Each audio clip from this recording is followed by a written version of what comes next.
Republicans in the United States Senate have started to try to plead with Republican Senator Tommy Tuberville from Alabama.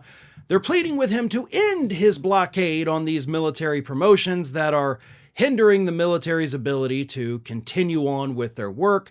And of course, on a more personal level, the lack of promotions that these people are due is actually hurting them as people, as consumers, as parents, as spouses. But the pleadings from these Republicans seem to be falling upon deaf ears, possibly because they're not really begging him. They're mostly just calling him out for being a piece of human garbage, which, hey, I'm okay with that because he totally is, but, it's not going to get him to change his mind. So here's what Republican Senator Lindsey Graham had to say. And for the record, this actually took place in an early morning session on Thursday. Now, when I say early morning session, I'm not talking about like 6 a.m. This was shortly after midnight. So we're talking like in the 1 a.m. hour. Republicans are still in the Senate, just verbally beating the hell out of Tommy Tuberville for being garbage. Lindsey Graham said this: "If you do not believe these holds aren't having an effect on the military, I don't question your sincerity. I question your judgment. If this continues, this is one of the worst self-inflicted wounds in 20 years. We're taking the military and throwing it in the ditch. There are people filling jobs today that are waiting to go to their assignment, and they can't get there because they can't get promoted. They're paying 2 house payments, not 1. Their children don't know what school they're going to go to. They deserve better than this." First time in my life I'm going to say this. Lindsey Graham actually sounds like a compassionate human being for part of that statement.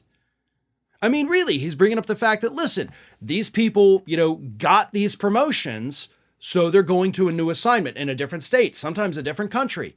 So they have to buy a new house. So they bought the new house because the promotion was on the way and they knew they had to move. They pulled their kids out of school, and now you can't actually give them the promotion. So now we've got this house, the kids don't know what's going on. It is creating serious turmoil for families, and I will applaud Lindsey Graham for understanding that, or at least pretending to understand it. Like, that's actually a big deal. And with his whole, I question your judgment, that's pretty strong. I mean, Lindsey Graham, not the greatest guy out there by any stretch of the imagination, but for him to be like, dude, you suck so bad. That says a lot coming from somebody who also is just the worst. Then you had Republican Senator Todd, who had this to say about the military holds: "It punishes those brave service members who didn't develop the policy and can't change it." And technically that's a good point too, right? Because Tommy Tuberville is holding up these military promotions because he's unhappy with the military policy that says, hey, we'll pay for you if you're in a state where they don't allow abortions. We will cover your costs to travel to another state to have one. That's the whole reason Tuberville is holding up these military promotions. And Todd Young is like, listen, I get you don't like the policy. Todd Young doesn't like the policy either. But at the same time, you're punishing the people who literally had nothing to do with it. So how does that even make sense? These people pay the price for an administration policy. That makes no sense. So what you're doing, Tommy, makes no sense. But nothing Tommy Tuberville ever does makes any sense.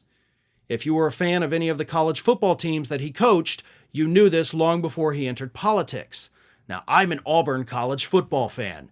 Tommy Tuberville was the coach at Auburn for a long time. So I've disliked this guy since long before he ever entered politics. He is lazy, he is not creative, and based on what I've seen from him both in the Senate and on the football field, he's not a smart guy. He just does things without ever thinking about why he's actually doing them. And the worst part about all this, he's not going to stop.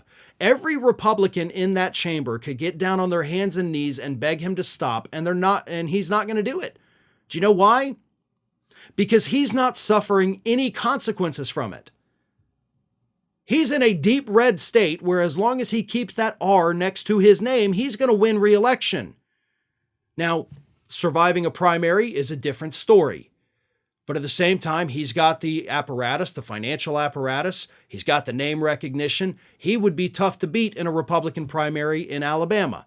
So Tuberville can be as stupid and crazy and inconsiderate as he wants, because he knows that when it comes time to go back and face those constituents in a state that he actually doesn't even really live in, he knows they've got his back, so he can keep being a piece of trash. Hey everyone, this is Aspen.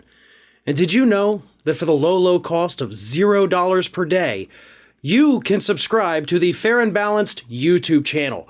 We also encourage you to like, comment, and share, but again, click that subscribe button and help Aspen not be so grumpy.